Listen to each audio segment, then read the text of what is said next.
महात्मा उपासक डॉक्टर सोहनराज तातेड़ पुनरुत्थान और आत्मविज्ञान के बाद अब ला रहे हैं सनातन सत्य, जैसी दृष्टि वैसी सृष्टि, कुदरत, कुदरती रचना एवं कुदरत के कानून से शाश्वत सुख की प्राप्ति। लॉग इन करें www.drsohanrajtated.com, YouTube channel doctor Sohanraj Tated, play store से डाउनलोड करें mobile app doctor Sohanraj Tated. ओम ह्रीं नमो अरहन्ताणं। ओम ह्रीं नमो सिद्धाणं। ओम ह्रीं नमो आयर्याणं। ओम ह्रीं नमो उवज्जायाणं। ओम ह्रीं नमो लोए सवसाउणं।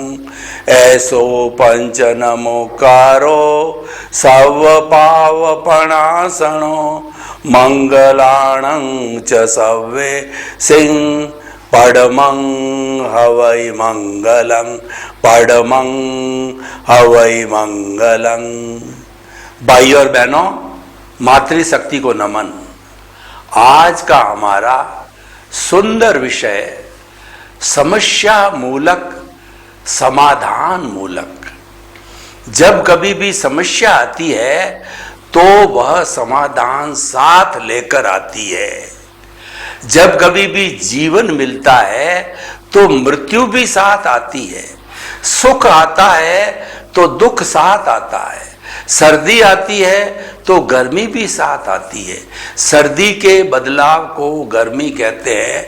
इस तरीके से परिवर्तन है, ये संसार का नियम है।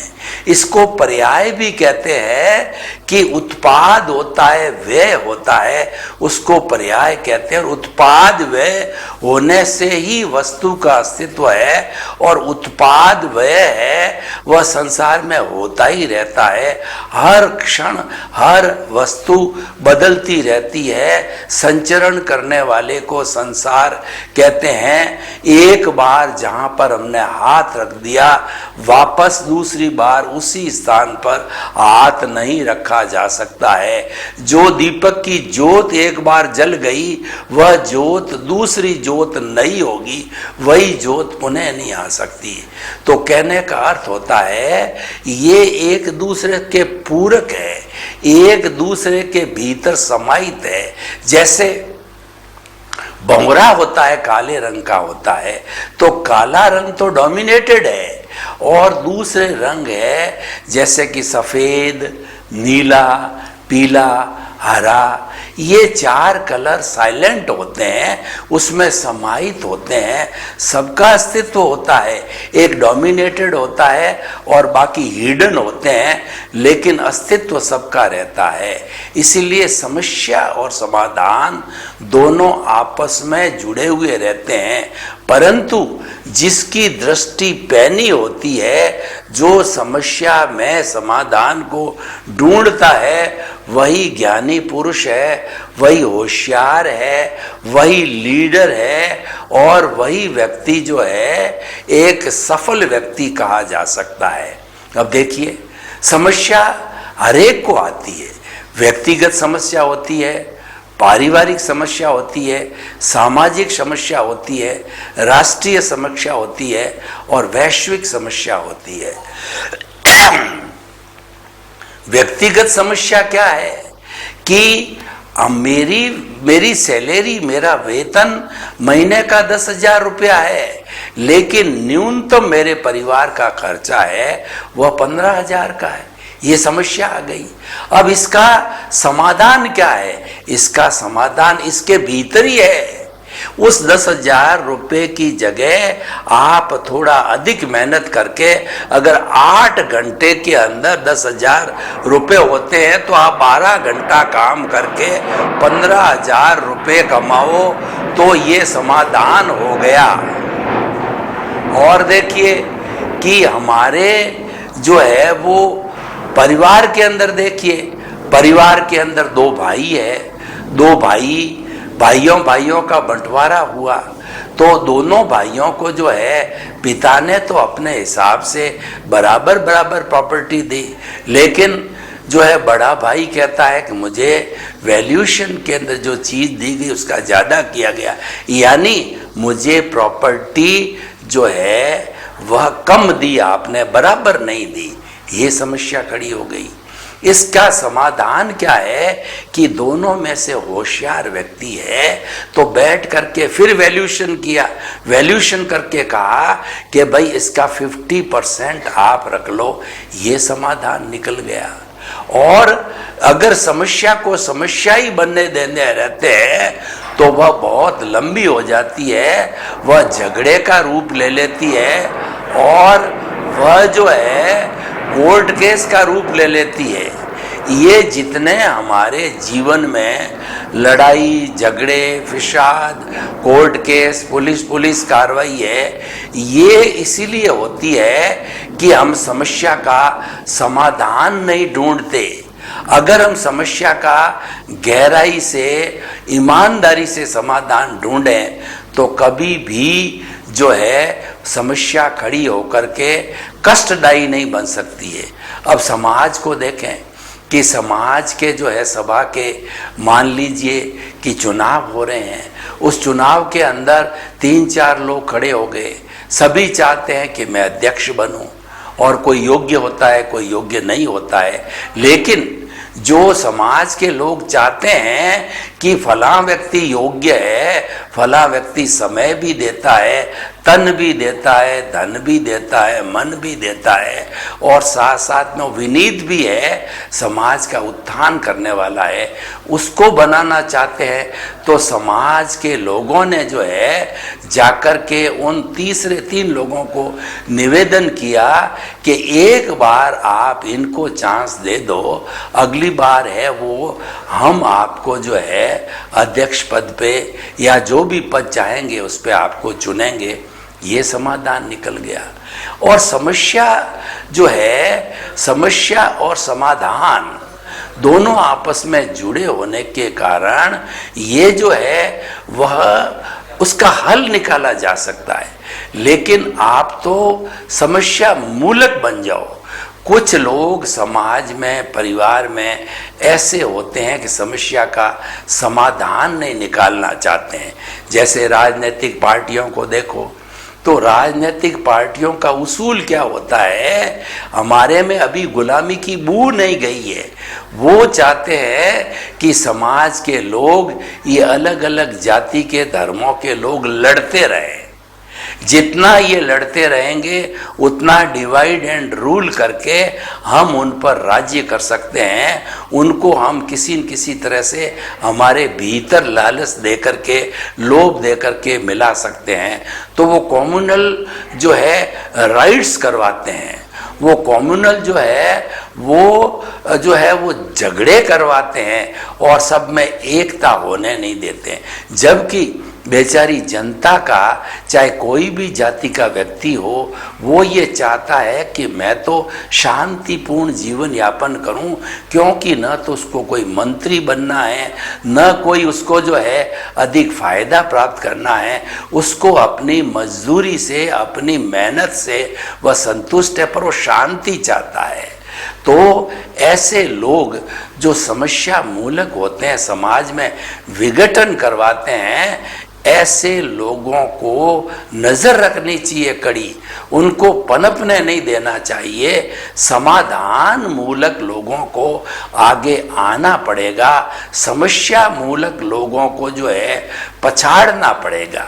कहीं पे भी आप देखो कि समस्या मूलक जो लोग होते हैं वो समाज में अशांति पैदा करते हैं, देश में अशांति पैदा करते हैं, विश्व में अशांति पैदा करते हैं। ये जितनी आतंकवादी संस्थाएं हैं वो क्या करती है, वो सब समस्या मूलक है। वो जो है क्रिएट करती है प्रॉब्लम्स को, वो कुछ ऐसे युवाओं को परचेज करती है, उनको ये आश्वासन देती है कि तुम्हारे परिवार का भरण पोषण हम करेंगे, तुम्हारे को बहुत बड़ी राशि देंगे, और वह व्यक्ति जो समझ नहीं पाता उनके झांसे में आ जाता है, और वो युवा तो होता ही है, ताकत तो उसमें होती है, वो अपराध में, आतंकवाद में चला जाता है। और ये आतंकवादी लोग जो है ये सब तरह से लैश होते हैं, यानी वो आज के जितने भी विज्ञान के साधन हैं और जितने भी कहिए कि जो शस्त्र है उनसे जो है वो लैस होते हैं, तो वो समाज के अंदर टेरर पैदा करते हैं। वो सरकार से भी 2 कदम आगे चलते हैं, इतनी उनकी जो है वह स्मार्ट सोच होती है, अपराध के लाइन में वो माहिर होते हैं, महारत हासिल किए हुए होते हैं। तो ऐसे लोग जो दहशत फैलाते हैं, इनका काम क्या है कि दहशत से लोगों को परेशान करना। महामारी जब आती है तो वास्तविक महामारी से कुछ कम लोग मरते हैं, लेकिन उसके भय से जो है अधिक लोग मर जाते हैं, क्योंकि वह महामारी का भय ही ऐसा है कि वह व्यक्ति के अंदर एक तरीके का कहना चाहिए कष्ट है या भयावह स्थिति पैदा कर देता है। तो इस तरीके से देखिए, समस्या मूलक जो लोग हैं वो बहुत थोड़े होते हैं, लेकिन थोड़े होने के बाद भी जो है वो समाज में बड़ा विघटन पैदा करते हैं। कहा जाता है कि एक मछली सारे तालाब को गंदा कर देती है। अब एक मछली हजारों मछलियों के सामने क्या मायना रखती है, लेकिन कहावत है एक गंदी मछली को देख के दूसरी गंदी होगी, तीसरी होगी, चौथी होगी, और ये गंदगी बढ़ती जाएगी। हमारी सरकार जो है इतना स्ट्रिक्ट लॉ एंड ऑर्डर क्यों जारी करता है? मोमेडन कंट्री के अंदर तो इतना कठोर दंड है कि किसी ने रेप किया है तो उसकी आंख फोड़ देते हैं, हाथ काट देते हैं, और किसी ने चोरी की उसको पांव काट देते हैं, उनको सरेआम कोड़े लगाते हैं, ऐसी सजा देते हैं कि लोग अलर्ट होते हैं कि ऐसी बुराई हमको नहीं करनी है, वरना हमारी भी वही स्थिति होने वाली है। यानी जो लोग बातों से नहीं मानते, लातों के देव बातों से नहीं मानते, वो तो लातों से ही मानते हैं। ऐसे लोग होते हैं वो समस्या मूलक होते हैं, समाधान मूलक लोग होते हैं, वो विनयशील होते हैं, उनमें अहंकार शून्यता होती है, उसमें जनता की भलाई की बात होती है, वो किसी तरह का लड़ाई झगड़ा नहीं चाहते और उनमें ईगो की भावना नहीं है। वो शांतिपूर्ण से अस्तित्व से सहवास करना चाहते हैं और चाहते हैं कि दूसरे लोग भी शांतिपूर्ण सहवास करें। वो परस्परोपग्रो जीवानाम की नीति से चलते हैं, वो लिव एंड लेट अदर्स की लिव की नीति से चलते हैं।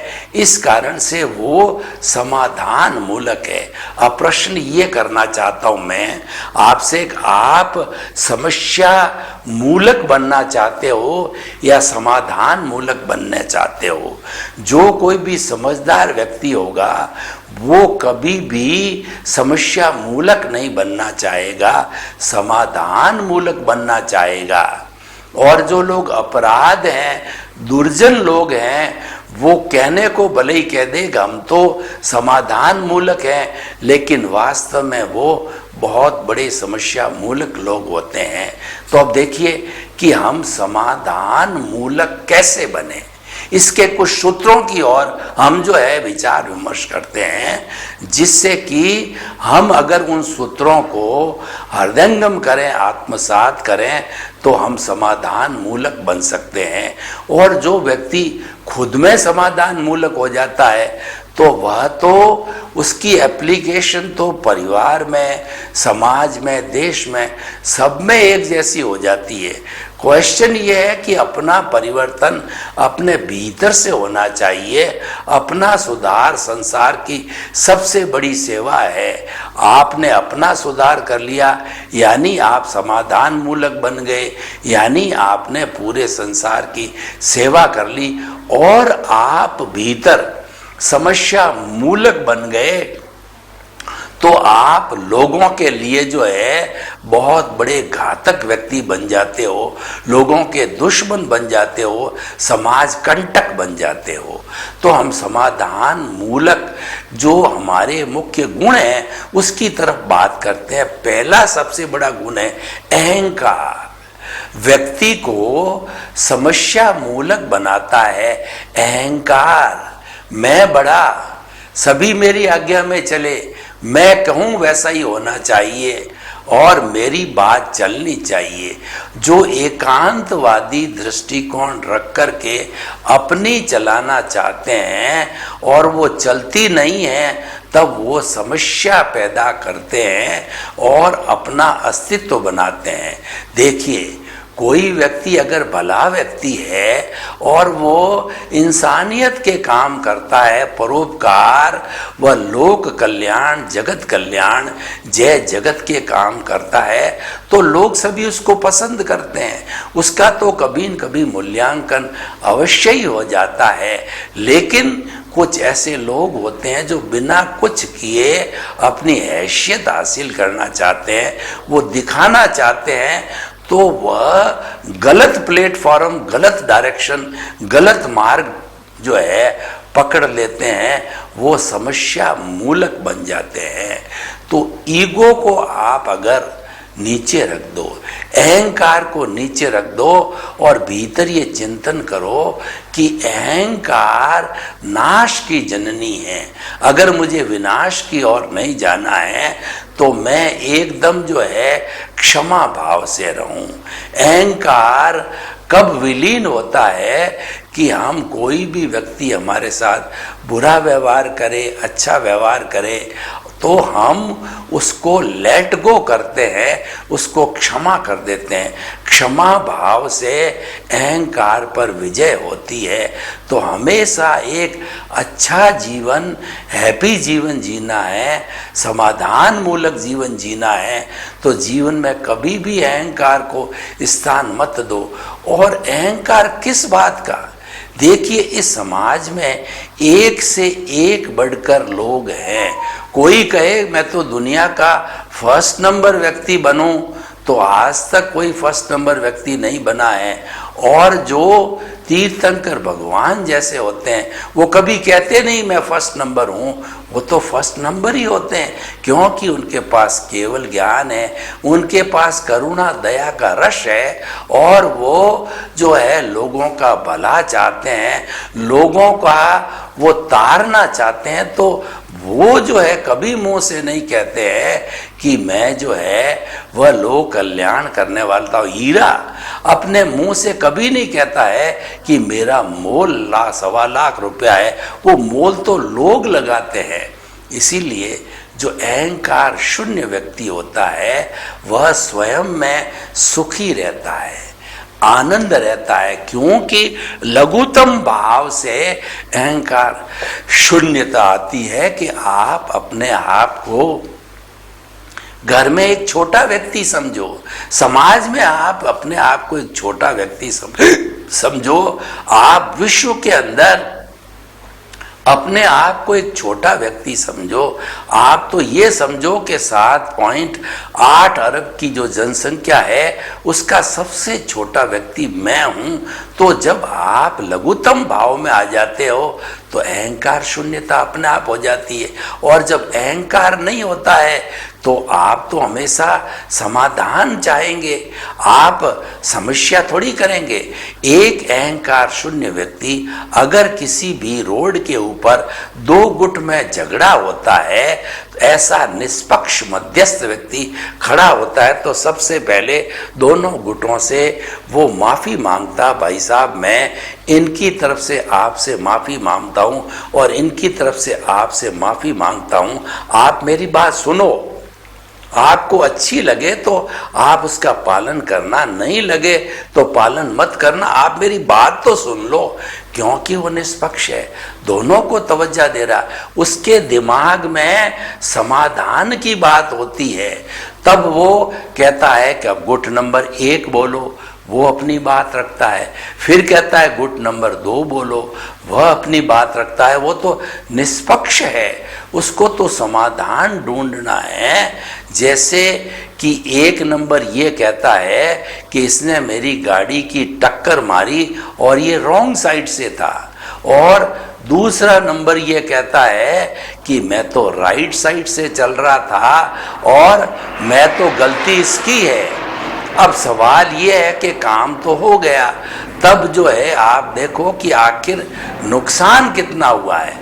मालूम पड़ा कि इसको ठीक कराने में 100-200 रुपये लगते हैं, तो जो है उन्होंने कहा कि भाई अगर आपको छोटा नुकसान आप भर सकते हो तो ठीक है, नहीं तो 200 का नुकसान है तो वो दोनों से कहेगा कि भाई साहब जो जिसका नुकसान हुआ है 100 रुपया तुम बियर करो, 100 रुपया ये बियर करे। सामने वाले से 100 रुपया लेके उसको दे दिया और समाधान निकल गया। और जो समस्या मूलक होगा वह क्या करेगा, एक तरफ पक्ष लेगा। समस्याएं एकांगी दृष्टिकोण से होता है, समस्या पक्षपात से खड़ी होती है, समस्या जो है भेदभाव से खड़ी होती है, समस्या मनोभेद से खड़ी होती है, समस्या मतभेद से खड़ी होती है। तो हमें न्यूट्रल रहना पड़ेगा।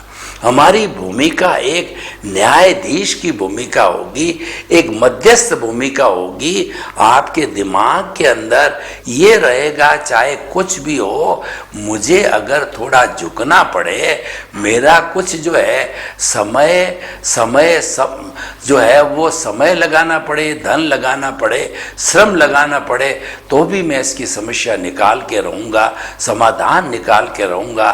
तो आप अगर ऐसी भावना से काम करते हो तो समाधान अवश्य निकलता है।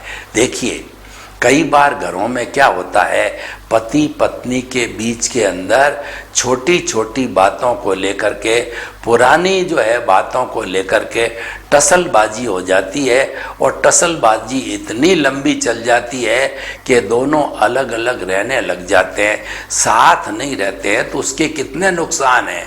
अगर उसके बाल बच्चे बड़े हैं तो बड़े बाल बच्चों का भविष्य है बहुत खराब हो जाता है। तो ऐसी स्थिति में जो मीडिएटर होता है वो मीडिएटर उसको समझाता है, देखो भाई स्त्री और पुरुष जो है वो संसार रूपी गाड़ी के 2 पहिए हैं। आप बताओ, एक पहिए से गाड़ी चल सकती है, एक हाथ से ताली बज सकती है, कभी नहीं बज सकती है। तो तुम सब दोनों का भविष्य भी खराब हो रहा है, और बड़े बड़े बच्चे हैं, इनको एजुकेशन दिलाना है, इनकी शादी करना है, इनको पैरों पर खड़ा करना है, तो इन सब का भी भविष्य खराब हो रहा है। तो सबका भविष्य खराब करने से, खुद का भविष्य खराब करने से और 24 आवर टेंशन में रहने से आपको क्या हासिल होगा। तो आप क्या करो कि थोड़ा झुको और झुकाओ। हो सकता है, देखिए कभी भी समस्या झंझट कब खड़ा होता है, जब गलती दोनों तरफ से होती है। एक तरफ की गलती से कभी भी समस्या खड़ी नहीं होती है। यह बात अलग है कि किस तरफ की गलती कितनी ज़्यादा है या कम है। जैसे 50-50 न होकर के 60-40 हो सकती है, 70-30 हो सकती है, लेकिन गलती दोनों तरफ से होती है। तो दोनों तरफ की जो गलतियां हैं, मिसअंडरस्टैंडिंग है, भ्रांतियां हैं, वो आपने दोनों से बातचीत करके उस भ्रांति को तोड़ा, तो उनके समझ में आ गई कि आखिर तो बिना साथ रहे हमारा जीवन यापन नहीं हो सकता है। समाधान निकल गया। समाधान समस्या के अंदर ही छुपा हुआ है, पर वो नज़र है आपकी बहुत पैनी होनी चाहिए। आपको दिखना चाहिए इस समस्या के अंदर समाधान मैं निकाल सकता हूँ। उसके लिए आपको जो न्यूट्रल होना पड़ेगा, मध्यस्थता होनी पड़ेगी। तो हम सूत्रों की बात कर रहे थे, एक निरंकारी बनना, दूसरा है मध्यस्थ भाव रखना। यानी जब कभी भी समस्या खड़ी हो जाती है तो उसके अंदर गुटबाजी हो जाती है। तो हमें मध्यस्थ रहना चाहिए। मध्यस्थ रहने का मतलब दोनों में से किसी का पक्ष नहीं लेना, राग द्वेष नहीं करना। I like it, I dislike it, I don't like it, I like it. इससे राग द्वेष करने से जो है वह पक्षपात हो जाता है और समस्या का समाधान नहीं निकलता है। हम मध्यस्थ भाव में रहते हैं, हम न्यायिक दृष्टि में रहते हैं, सत्यमेव जयते की दृष्टि में रहते हैं, तो निश्चित तौर से समाधान निकल जाता है। क्योंकि दोनों गुट जानते ही है कि आखिर सच्चाई क्या है। सच्चाई हर एक व्यक्ति जानने लग जाता है और ये मानने भी लग जाता है कि सच्ची चीज़ का तो पालन करना पड़ेगा, उसके अलावा कोई विकल्प नहीं है। तो जब ऐसा एहसास हो जाता है, व्यक्ति समझ जाता है, तो समस्या का समाधान आ जाता है। अतः भाई और बहनों, हम निष्कर्ष के तौर पर आपको बात करें कि समस्या के समाधान के लिए हमारे क्या क्या सूत्र होने चाहिए। तो एक सूत्र जो है हमने बताया निरंकारता, दूसरा मध्यस्थ भाव रखने का, और तीसरा जो हमारा है वो त्याग की वृत्ति। यानी कि समस्या जो खड़ी होती है वह स्वार्थ की वृत्ति से खड़ी होती है। हमेशा आप देखिए हर समस्या के पीछे स्वार्थ की भावना होगी, क्योंकि व्यक्ति बिना किए या कम परिश्रम किए हुए वो लाभ चाहता है, तो उसके लिए वह प्रयास करके लाभ ले भी लेता है, तो वह समस्या खड़ी हो जाती है। परंतु व्यक्ति जो है ये देखे कि मैं जितनी परिश्रम करता हूँ मुझे उतना ही रिजल्ट चाहिए, यानी उसके त्याग की वृत्ति आ जाती है कि मेरे हिस्से के अंदर जितना भी खाने का, पीने का, धन का, संपत्ति का जो हिस्सा आएगा वही मुझे चाहिए, उसके अतिरिक्त नहीं चाहिए। तो ऐसी स्थिति वाला व्यक्ति तो तुरंत समाधान निकल जाएगा, क्योंकि उसके अंदर समस्या है ही नहीं है। तो इस तरीके से ये समस्या के जो है हमने सूत्र देखे। और चौथी बात है कि समाधान मूलक बनने के लिए हमें जो है वो अपनी धार्मिक प्रवृत्ति को कहिए, योग की प्रवृत्ति को कहिए, वो लाना चाहिए। समस्या जो आती है वो क्रोध से आती है, अहंकार से आती है, माया से आती है और लोभ किससे आती है।